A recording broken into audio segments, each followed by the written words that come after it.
Pak Jokowi bukan tidak mau Anies sebagai capres, sebagai cawapres pun dia nggak mau. Jadi satu kesalahan besar yang dilakukan oleh Surya Paloh ketika dia mengatakan, ya Tuhan kutuklah kami.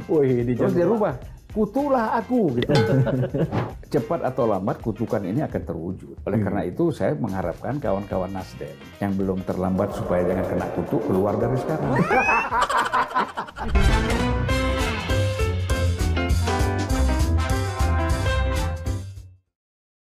Ketemu lagi di Lanturan, ngelanturnya pasti mudah-mudahan relevan. Amin. Amin. Hari ini kita ketemu lagi sahabat Lanturan, Bang Julvan Lindan. Sore Bang, sehat ya? Biasa bunyi Pentok gitu ya, nanti ada Bang efeknya, ting gitu. Biar kayak partai politik ada efek. Pendiri Partai Nasdem yang saat ini juga pendiri sebelum pendiri Partai Nasdem, pendiri Ormas Nasdem. Jadi statusnya kalau udah pendiri itu Bang, meskipun sudah hilang tetap berdiri. Namanya pendiri kan. Jadi harus memastikan bahwa pendiri itu ada. Hari ini kita akan bertanya banyak hal terkait dengan nasib Partai Nasdem dan koalisi perubahan. Perubahan ya Bang, bukan perubahan. Perubahan. Kenapa kita harus mendalami itu? Karena rupanya ini terkait dengan nasib pencalonan Anies Baswedan. Yang di episode awal dulu Bang Julvan pernah sampaikan ke kita, dibiarin aja juga nanti juga nggak jadi. Naga-naganya beneran ini. Iya, tapi saya penasaran. Ya banyak juga ya orang mengatakan Anies ini kan potensial, sayang kalau sampai nggak bisa maju. Tapi gimana Bang Julvan melihatnya? Sepertinya betul ini Bang, nggak bisa maju juga ini Bang. Ya saya lihat begini, pertama kan kita lihat Anies ini terlalu bersemangat. Jadi kalau kita bilang syahwat politik kan, kepingin cepat-cepat dideklarasikan oleh Nasdem. Bertemu dengan syahwatnya Surya Paloh, juga ingin mendeklarasikan Anies karena ada kekhawatiran-kekhawatiran yang sudah pernah kita bahas. Tapi kan tidak dikaji, tidak dipelajari begitu. Problem apa yang ada dalam diri Anies, yang dialami oleh Anies, problem yang dialami oleh Nasdem kan gitu.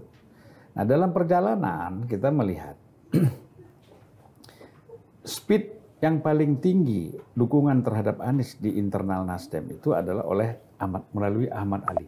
Ahmad Ali, wakil ketua. Inilah yang paling bersemangat, pokoknya harus kita mendeklarasikan Anies secepatnya sebagai capres dari Nasdem. Dan tentu ada rasionalitas politiknya kan? Ya, memang ada.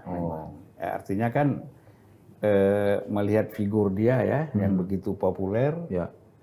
Walau waktu itu kita kan belum bicara elektabilitas, ya kan, baru bicara popularitas. Nah, jadi Anies cukup populer sebagai gubernur DKI, nah sehingga dianggap oleh elit Nasdem ini sangat pantas untuk dideklarasikan, untuk didukung, bukan deklarasikan, untuk didukung. Ya. Nah, yang selalu bersemangat kalau dalam forum-forum Nasdem itu membicarakan soal Anies itu adalah Ahmad Ali. Lalu ada Sugeng Suparwoto misalnya, juga cukup bersemangat ya, tapi Sugeng ini kan nempel-nempel aja. Nanti kalau udah jadi dia paling depan. Nah, Sugeng tuh modelnya gitu.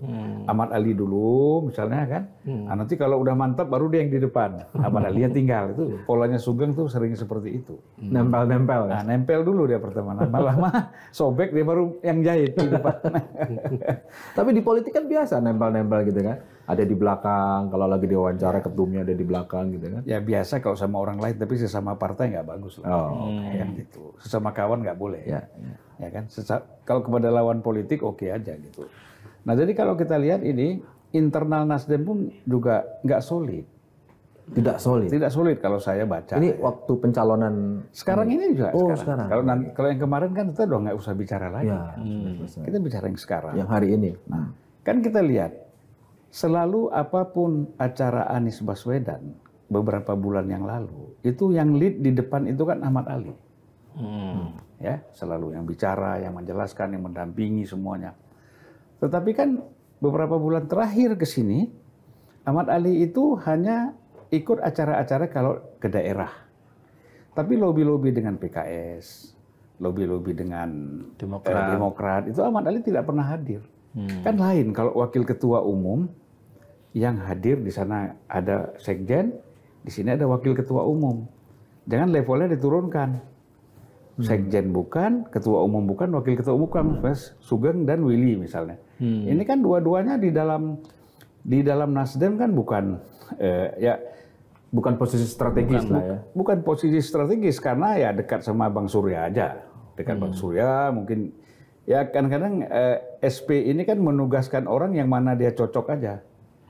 Dia tidak lihat juga kapasitasnya, kemampuannya seperti apa. Yang penting ini orang cocok, loyal, ya kan, kepada dia gitu. Itu tidak salah. Ya. Tapi kan antara kesesuaian antara loyalitas dengan kemampuan ya yang bisa digunakan secara optimal untuk melakukan lobby. Itu kan juga harus dipertimbangkan. Bang, balik lagi ke soal ketidaksolidan di internal Nasdem.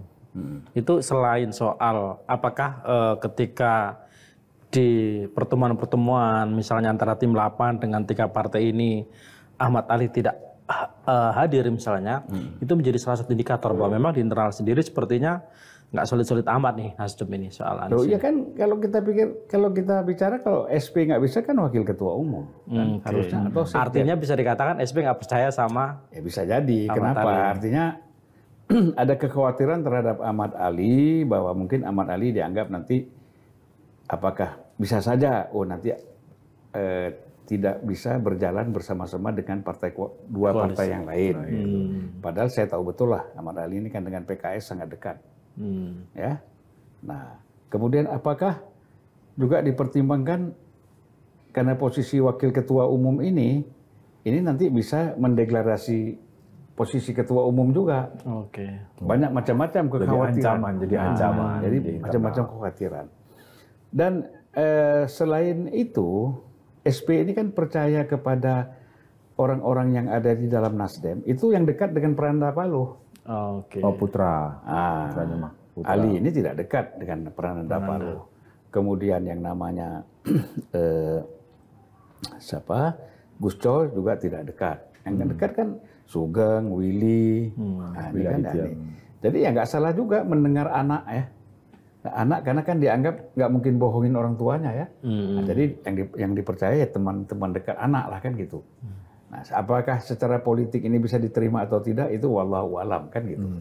Saya yang tadi ketidakhadiran wakil ketua umum Pak Ahmad Ali ini di beberapa kali pertemuan penting dengan Anies Baswedan itu indikasi bahwa makin turunnya dukungan atau keseriusan Nasdem mengusung Anies atau seperti apa? Atau memang lebih dilihat dari problem internal aja? Ya problem internal aja itu. Problem internal. Tapi dampaknya terhadap pencalonan Anies?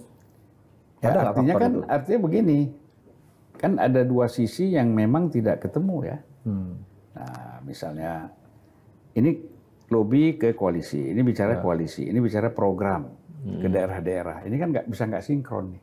Apa yang dibicarakan di sini, apa yang strategi di sini apa nih yang mau dilakukan? Karena dilakukan oleh dua entitas yang berbeda. Dua entitas yang berbeda, gitu loh. Walaupun kadang-kadang yang apakah misalnya Willy ataupun Sugeng atau yang lain ikut juga ke daerah-daerah, tapi kan ini tidak dilakukan secara solid bersama-sama kan. Kan enak tuh kalau bersama-sama, di sini sama, di sana sama kan gitu enak, jangan terpisah. Itu yang pengamatan saya lihat. Memang ini dasarnya dari awal. Kan kita bisa lihat dari awal misalnya Ahmad Ali ketua fraksi sebagai wakil ketua umum, kemudian ketua fraksi dicopot. Ya kan? Diganti gitu kan. Nah, lalu ya praktis sejak itulah kita lihat sebenarnya walaupun secara pribadi ya tentulah sebagai wakil ketua umum dengan ketua umum tuh selalu harus berusaha untuk terlihat harmonis. Tetapi sebenarnya kan dengan penggantian ketua fraksi yang mendadak itu kan ya kan menunjukkan ada hal-hal yang aneh gitu loh buat saya gitu. Kenapa ini terjadi? Nah, Bang Zulfan kan berdiri dan juga cukup lama di Nasdem. Apa yang Bang Zulfan baca dari itu? Yang saya baca ya Ahmad Ali tidak dipercaya lagi sebagai ketua fraksi, itu aja. Sama Surya Paloh. Ya, apa sebabnya kita nggak tahu. Dan sekarang ada kemungkinan juga tidak percaya untuk berkomunikasi dengan partai-partai koalisi seperti itu. Ya kalau di DPR aja nggak dipercaya, apalagi di sini kan. Gitu.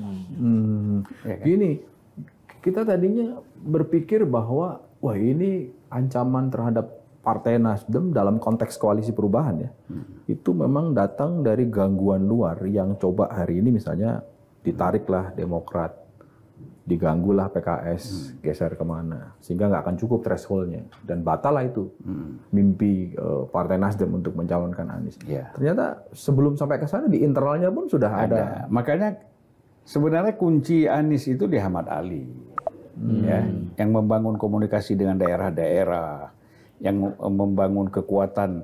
Kalau Anies datang ke daerah itu kemudian massa bisa berkumpul, itu semuanya adalah Ahmad Ali. Peran Ahmad Ali sangat besar, ya kan, sebagai kita tahu lah. Kalau yang lain kan salon semua nih, ya kan. Kalau Ahmad Ali ini kan orang lapangan, jadi dia bisa tahu bagaimana memanfaatkan lapangan itu untuk mengkoordinir massa.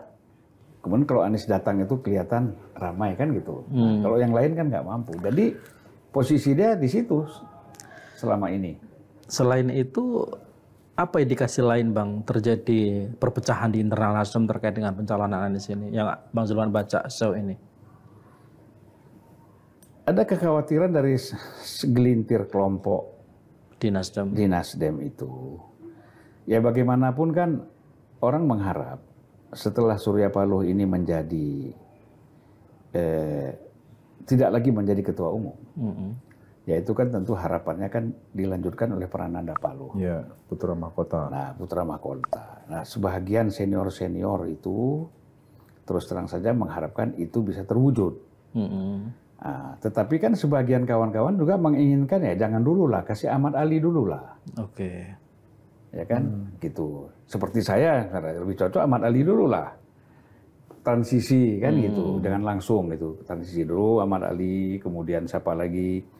Ada Gus Coy melihat mungkin begitu, ada termasuk Hermawi Taslim ya, kawan-kawan yang sudah lama di dalam Nasdem ini melihat cobalah kita transisi dulu.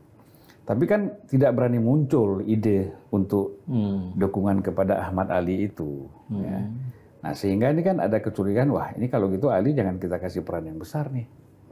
Bahaya juga ini, ya kan? Bisa nikung ini. Nah, kira-kira begitulah ini kan namanya persepsi politik. Kalau dilihat dari bahasa dan analisanya Bang Zulfan ini, de jure-nya udah nggak di Nasdem, tapi de facto-nya masih di Nasdem kayaknya.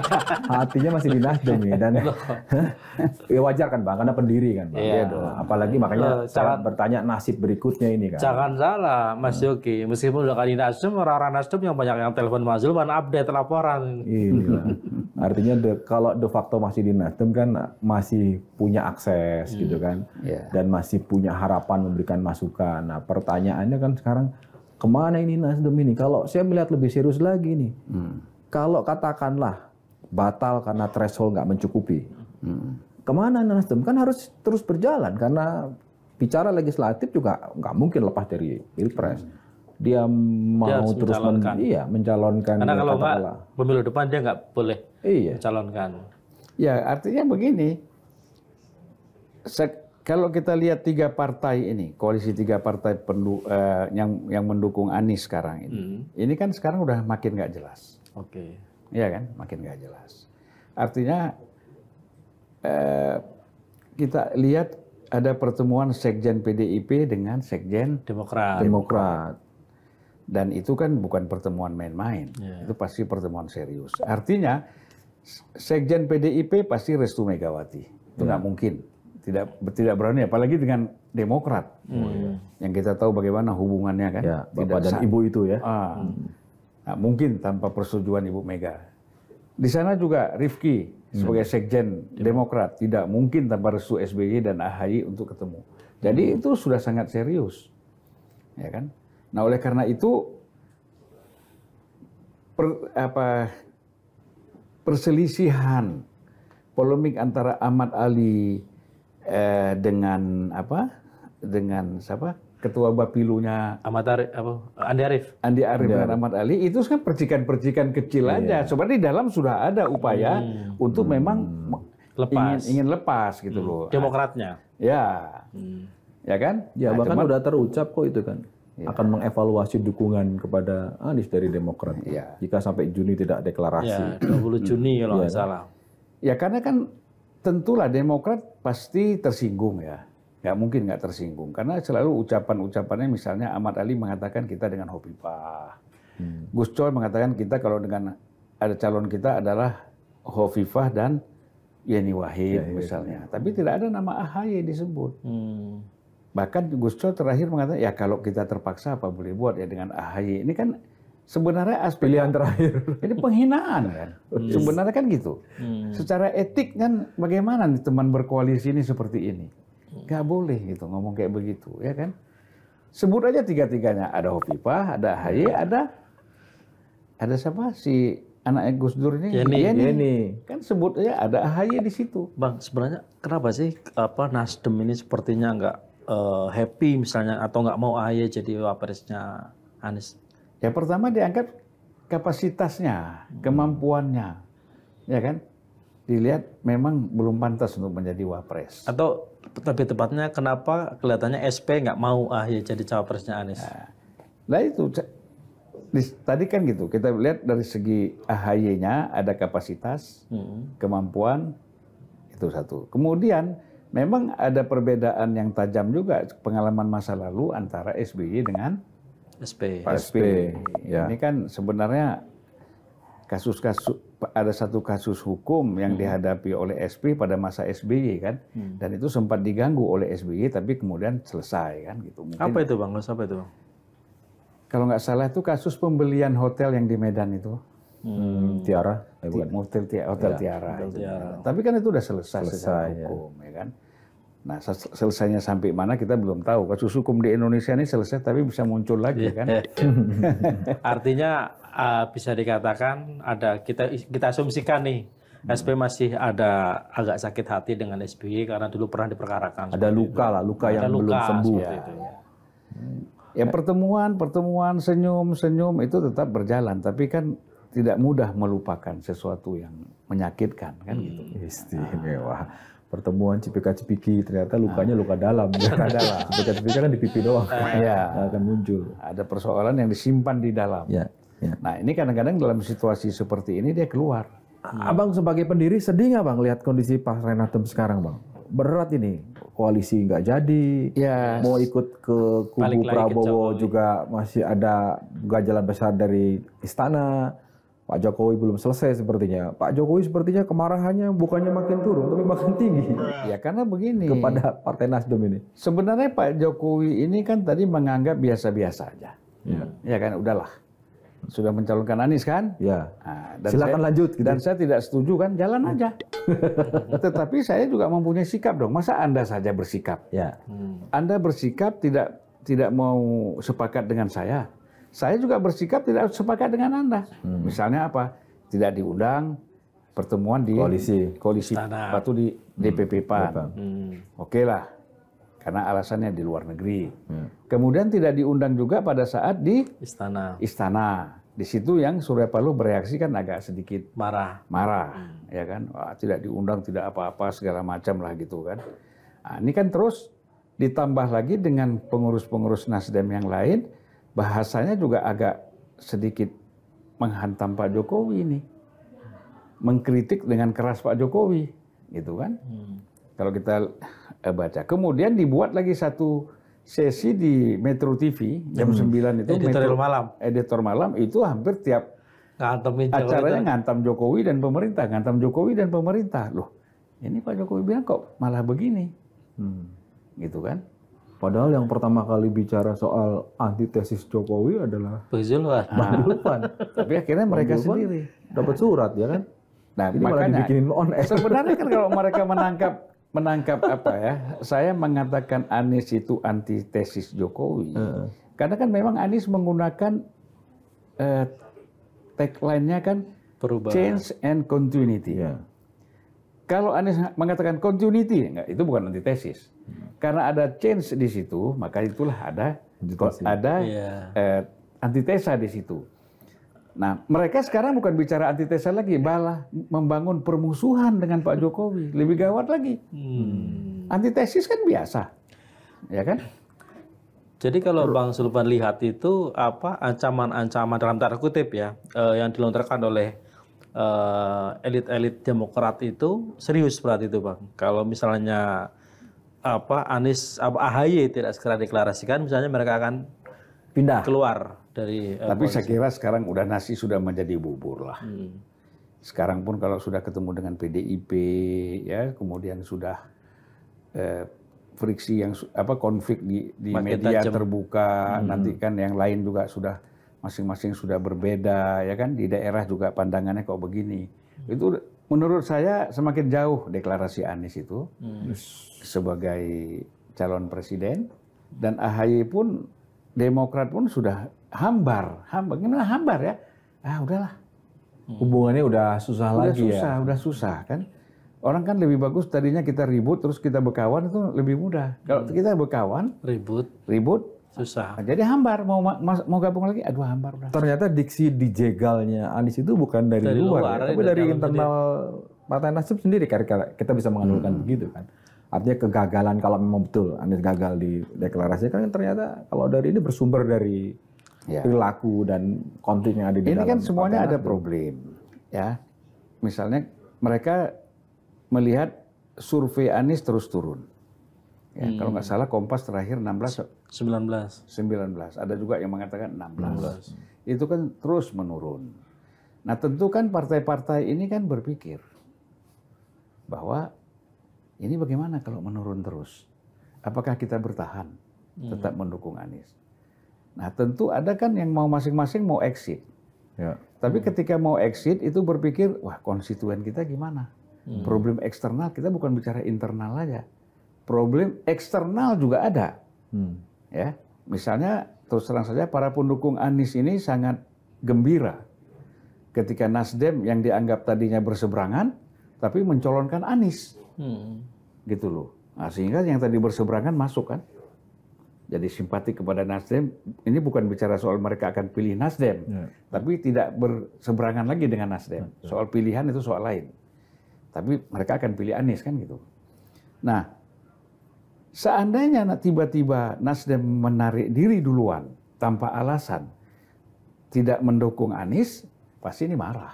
Marahnya ke siapa? Ke Nasdem. Oleh itu Nasdem, tunggu dulu deh.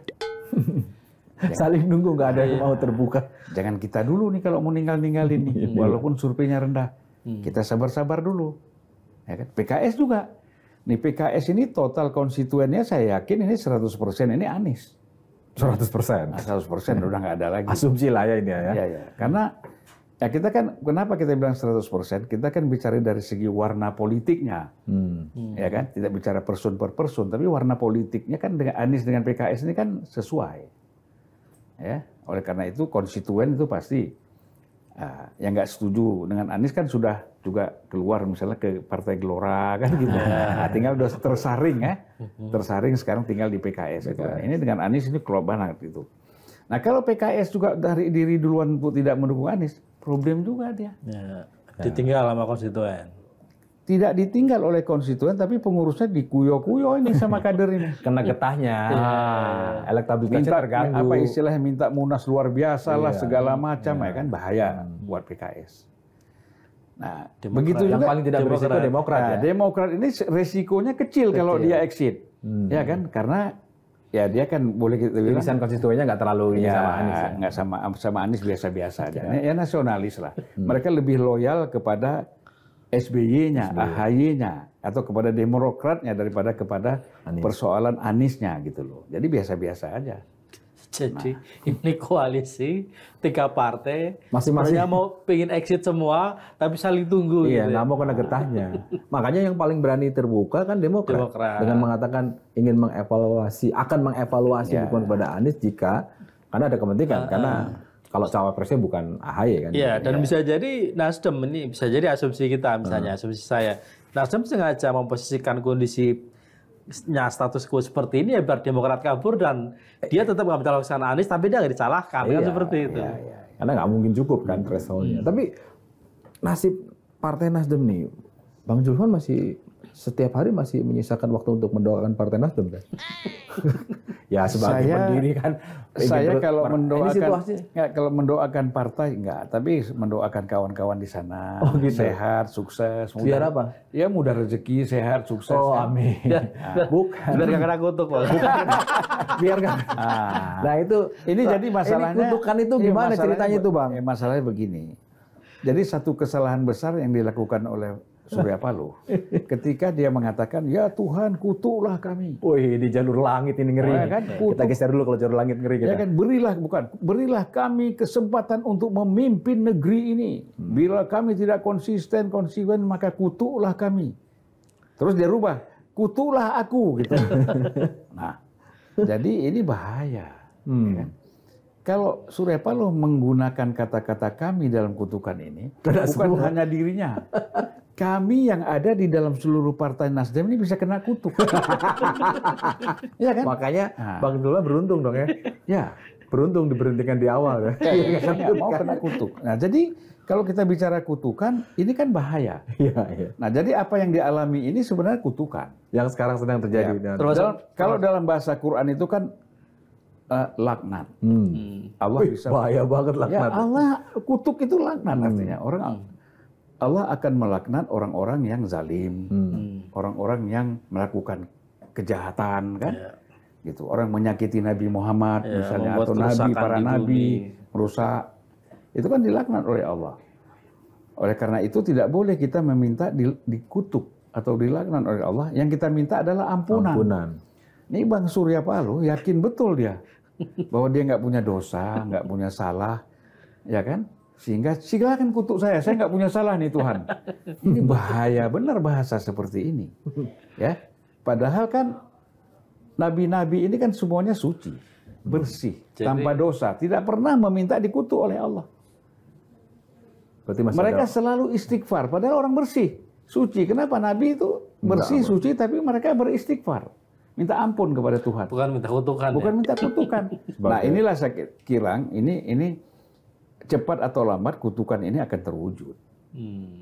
Oleh karena itu saya mengharapkan kawan-kawan Nasdem yang belum terlambat supaya jangan kena kutuk keluar dari sekarang. Nyari teman Bang? Hah? Nyari teman? Enggak, saya nggak perlu teman, tapi saya sayang sama mereka. Nah, itu untung itu kawan-kawan di Indramayu itu yang keluar dari Nasdem duluan itu. Mereka selamat dari kutukan itu. Ini bahaya loh. Karena Bang Surya dalam mengutuk itu menggunakan kan sudah jadi diralat jadi aku, udah bukan kami. Ya, ujungnya aku. Yang diaminkan awalnya yang diaminkan kami. Ya, jadi kami dan aku kan gitu. Nah, jadi kami dan aku. Jadi kepada akunya lebih keras. Ini bahaya. Saya katakan jangan sombong kepada Allah Subhanahu wa taala. Ini satu sikap kesombongan menantang Tuhan, ini bahaya sekali. Tidak ada manusia ini berani menantang Tuhan kecuali seorang Firaun. Ya kan? Ana Rabbul Alamin. Aku Tuhan semesta alam, dia bilang. Mau apa kalian? Yang nggak setuju aku pancung, aku bunuh kan gitu.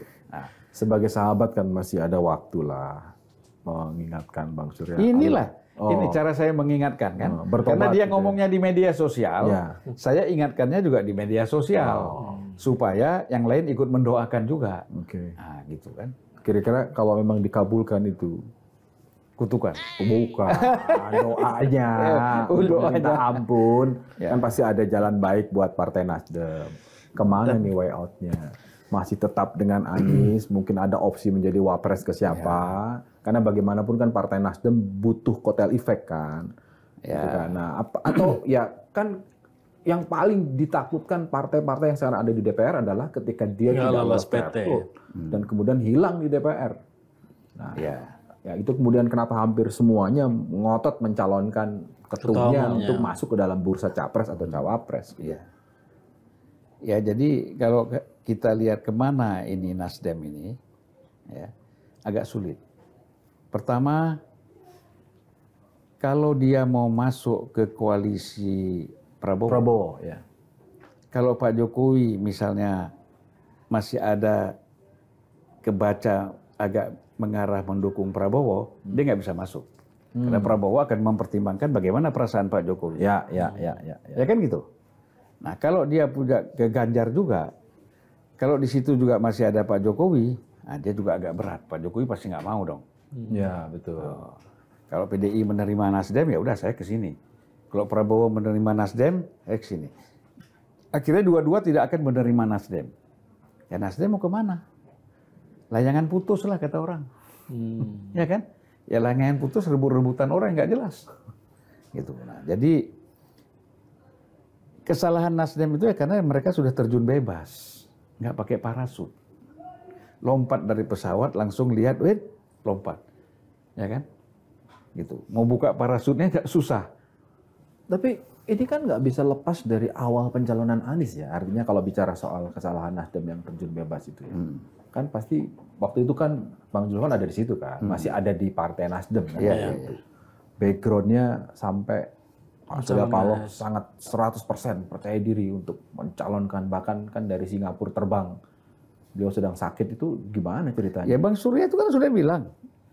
Kita akan tetap mencalonkan Anies walaupun Pak Jokowi tidak setuju. Nah itu siapa ya? Itu kan karena dia bilang jangan-jangan abang juga yang enggak, karena dia bilang Anies itu kader kita, deklarator kita, anaknya cerdas, pintar, segala macam, berwibawa, macam-macam lah, nggak ada, pokoknya maksum. Maksum. Anies ini maksum. Sempurna, ya. Dalam istilah NU kan gitu, ya kan, sulit dicari kesalahan-kesalahannya. Terus dalam kesampaiannya ditunjuk aku gitu. Ya tapi kan itu satu hal. Pasti ada faktor juga. Apakah ada tokoh-tokoh di belakang itu yang membuat Ya pastilah, mungkin menurut pertama begini, ini kan pembicaraan ada provok juga ke Bang Surya Paloh bahwa seolah-olah KPK ini nanti akan cepat. Ini adu cepat. Apakah KPK duluan mentersangkakan Anies atau kita deklarasikan dulu sehingga dia sudah menjadi sah menjadi calon sehingga agak segan KPK ini mentersangkakan Anies kan gitu. Nah ini kalau kita bicara siapa sih tokoh yang paling bersemangat, tokoh-tokoh senior yang paling bersemangat yang mensupport Anies, ya di situ ada Yusuf Kalla. Di situ ada namanya SBY dan perangkat-perangkat di bawahnya kan. Pasti itulah Pak Surya Paloh mendengar juga pandangan-pandangan mereka ini sehingga ya udah kita deklarasikan aja. Oh itu yang membuat kenapa kemudian lebih cepat dari jadwal yang seharusnya kalau nggak salah November. Kalau nggak salah, kalau rencana kan 10 November. Karena berkaitan dengan 11 November itu ulang tahun Nasdem. Ya di situ. Jadi memang bahwa itu akan memancing, akan menimbulkan reaksi negatif dari Pak Jokowi itu sudah disadari ya oleh sudah dihitung berarti. Sudah dihitung ya. Tapi dia tidak menyangka bahwa efeknya marahnya Pak Jokowi itu serius sampai seperti ini. Sehingga muncullah diksi dijegal itu kan belakangan bergerak karena memang ada upaya dari. Nah, ditambah lagi setelah tidak diundang ke istana makin kencang itu kritik. Ditambah lagi di Metro Malam jam 9 itu habis-habisan Pak Jokowi jadi tapi di situ. Jadi bulan-bulanan makin jadilah ini. Tapi emang dari awal solid nggak sih Bang sebenarnya atau satu suara nggak sebenarnya di elit-elit Nasdem ini ketika memilih akan mendeklarasikan Anies itu? Oh enggak dong, Pak Siswono misalnya enggak setuju. Pak Enggar ya. Pak Enggar, Pak termasuk Reri juga setengah hati, ya kan. Termasuk Sekjen Joni Plate juga itu saya yakin lah. Awalnya enggak. Awalnya setengah hati kan gitu. Nah, jadi kalau kita lihat dari segi yang enggak setuju ya banyak gitu, ya kan. Nah tapi kan karena ini sudah otoritas ketua umum, ya diberikan otoritas kepada ketua umum ya udah semuanya ikut. Oke lah, sampai di situ, tapi berikutnya mau kemana nih? Mau masih terus melepas, masih terus dengan Anies, apapun opsinya, Nasdem, terus siapa kemudian yang akan menentukan ini? Masih Pak Surya Paloh atau kalau lihat tadi ada faksinya makin keras kan rasanya makin sulit. Artinya di saat kita butuh soliditas justru kemudian kebelah. Ini sebenarnya yang masih cukup serius ya untuk menjual Anies ini kemana-mana itu kan Yusuf Kalla. Ya, Yusuf Kalla. Artinya Yusuf Kalla ini akan bisa mengajak Pak Surya Paloh, udahlah Anies ini kalau tidak bisa jadi capres, coba kita tawarkan jadi cawapres. Nah, cawapres itu kan yang paling mungkin dengan Prabowo, nggak mungkin dengan Ganjar. Iya kan? Dengan Prabowo. Nah, berarti apa? Kalau dengan bicara cawapres, Anies menjadi cawapresnya Pak Prabowo, berarti Pak Jokowi tidak ada di Prabowo. Karena kan dari awal nggak mau Anies ya. Nggak mau Anies, kan nggak mungkin kan? Karena Pak Jokowi bukan tidak mau Anies sebagai capres, sebagai cawapres pun dia nggak mau. Sebagai cawapres pun nggak Loh mau. ya kan yang ditawarkan Bang Surya itu kan cawapres. Di awal pembicaraan. Sama Pak Ganjar Jokowi. itu. Bersama Ganjar. Nggak, ini konteksnya artinya munculnya nama Anies sebagai calon pemimpin Indonesia itu dari awal sempat dibahas antara Pak Surya Paloh dengan Pak Jokowi. Iya. Waktu itu disodorkan adalah opsinya adalah cawapres. Kan? Cawapres. Itu pun tidak oke. Tidak oke. Tidak di ACC. Nah, Kemudian ada istilah kita tabrak aja gitu ya. tabrak aja. Ngeri. Nah, akhirnya dikutuk itu enggak. Maksudnya muncul kata dikutuk. enggak, kutukan itu kan sebelum mendeklarasikan Anies kan. Oh iya. Karena udah ada di pidatonya itu loh. Iya kan. Jadi sekali lagi kita ingatkan kepada kawan-kawan yang masih ada di Nasdem, ya cepat-cepatlah, ya kan, pindah atau bertobat. Ya, kita harapkan Bang Surya itu mengakui kesalahan ucapannya itu, ya kan, bahwa dia duduk sendiri di tengah malam di rumahnya di depan sajadah misalnya kan, kalau masih ada sajadah ya kan, karpet, duduklah di situ, ya Allah, aku mohon ampun atas ucapan itu, aku tarik kembali, ya kan. Nah, tetapi kan belum selesai, itu kan baru selesai dia dengan Tuhan karena dia ngomongnya di medsos. Dia harus ngomong, saya sudah minta ampun sama Allah Subhanahu wa taala. Tadi baru mau ngomong, nah yang ini adem nih sebagai sahabat. Ujungnya balik lagi. Keras banget Bang. Ya. Terus gimana dong, harus ngomong lagi dong di medsos. Kita ini kelanturan ya, meskipun ngelanturnya sesuatu yang sudah disampaikan, sesuatu yang sudah disampaikan. Kalau enggak bagaimana? Dia doa untuk dirinya sementara di sana dia ngomongnya kami. Iya kan? Kami kan berarti untuk yang lain. Nah berarti kalau gitu pertobatan massal. Nggak cuma sendirian. Nggak, makanya harus di media sosial lagi diliput lagi. Ini topiknya jadi geser jadi pertobatan. Makanya, loh ini nggak main-main, ini dasar. Ini dasar utama dari segala macam kesalahan-kesalahan terus yang akan maju ke depan. Dasarnya itu adalah minta dikutuk itu. Bang, kalau Jokowi tetap ada di dua kaki ya, katakanlah tetap di kakinya Ganjar, kakinya Prabowo, terus kemana nih Nasdem dan Anies akan berlabuh? Itu tadi yang dibilang kanan kiri susah. Susah. Nggak bisa, ya apa boleh buat nggak? Misalnya nggak bisa ikut pemilu yang akan datang, ya biasalah resiko. Mungkin Bang Surya pun maunya begitu. Abang tega bicara begitu? Duh.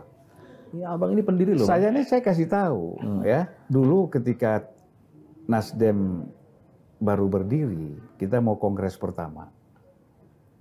Kita mau kongres pertama. Kemudian di situ sudah terbaca oleh Bang Surya, Haritanu sudah menguasai 18 provinsi DPW. Sisanya berapa tuh dari 33? 33, 18, 15 yang masih loyal kepada SP, itu pun masih belum jelas loyalnya. Bang Surya bilang sama saya, ngobrol berdua begini, di satu restoran pagi-pagi, restorannya pun masih tutup. Restoran tutup pun sudah kita datang berdua, pejuang bener. Ya kan? Jadi kata Bang Surya, Pan,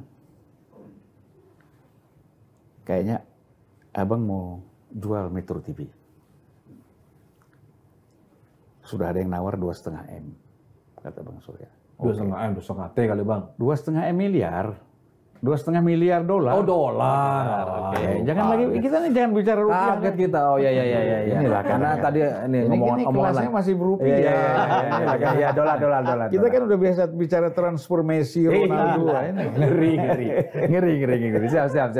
Ya kan? Ya. $2,5 miliar US. Abang mau hidup di Amerika saja. Udahlah. Partai ini kita serahkan kepada Haritanu. Kenapa saya bilang? Loh ya, dia sudah kuasai 18 provinsi. Oh ini sejarah Nasdem ini. Nah, ini nggak ada yang tahu nih, ngomongan berdua nih. Nah, ini saya buka nih di sini sekarang. Ya kan? Nah, terus dia bilang, terus gimana?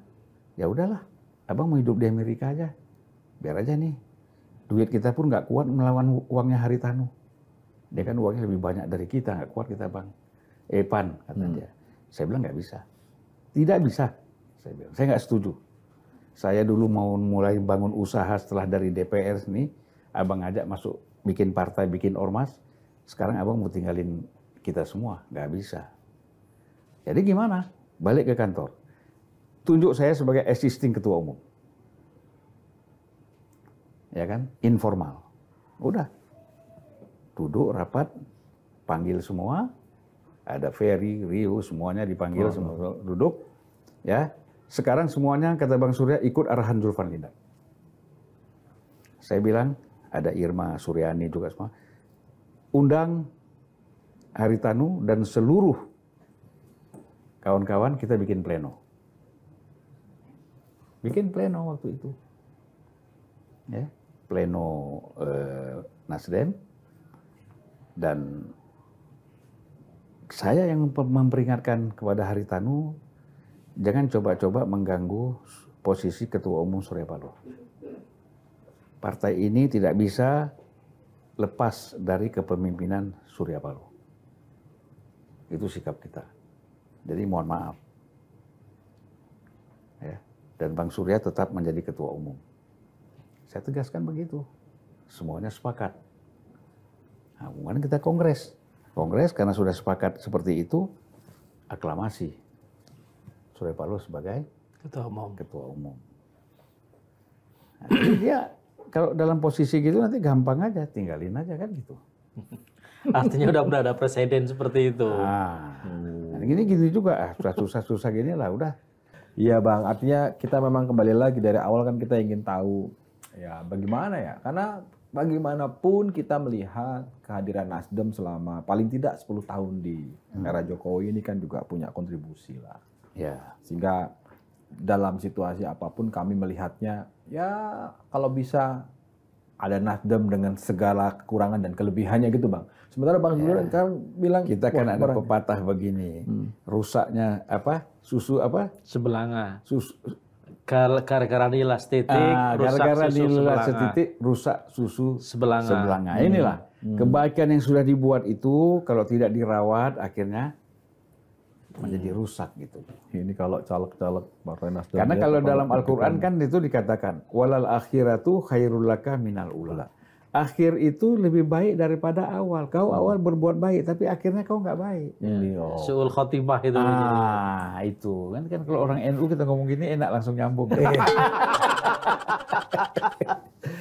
Ya, sebelum kita masuk ke hal-hal yang jalur langit lagi, di mana kita belum kuat makomnya, lebih baik kita nanti atau atur janji lagi sama Bang Zulfan untuk cerita yang lebih baik. Mudah-mudahan ada kabar yang lebih baik, ya kan? Tidak hanya untuk Nasdem. Sebelum ditutup, Bang Zulfan mau ngasih arahan buat teman-teman yang di Nasdem, Bang. Ini sebagai pendiri ini.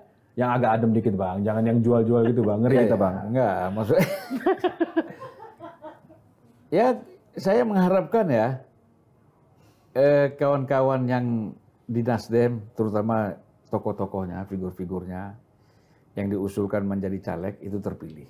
Amin. Supaya tetap betul-betul bisa hadir di tengah-tengah masyarakat. Jangan sampai kalah dengan orang-orang yang baru masuk ke Nasdem. Tapi kalau kayak Eva Sundari itu kan bukan orang-orang baru ya. Itu di politik orang lama. Kalau kalah juga di Nasdem bahaya juga dia. Nah, jadi berjuanglah untuk tetap bisa menjadi anggota legislatif dari Nasdem, dari berbagai dapil ya. Dan kita mendoakan supaya Nasdem itu paling tidak ya tidak terlalu jauh lah turunnya. Dengan ada problem-problem ini posisi threshold-nya ya posisi persentase parlemen kursi di DPR ya. Mudah-mudahan tetap bisa berjalan dan sukses. Adem ini. Adem. Sebelum nanti panas lagi. Kita akhiri lanturan kali ini. Ketemu lagi di lanturan minggu depan. Terima kasih.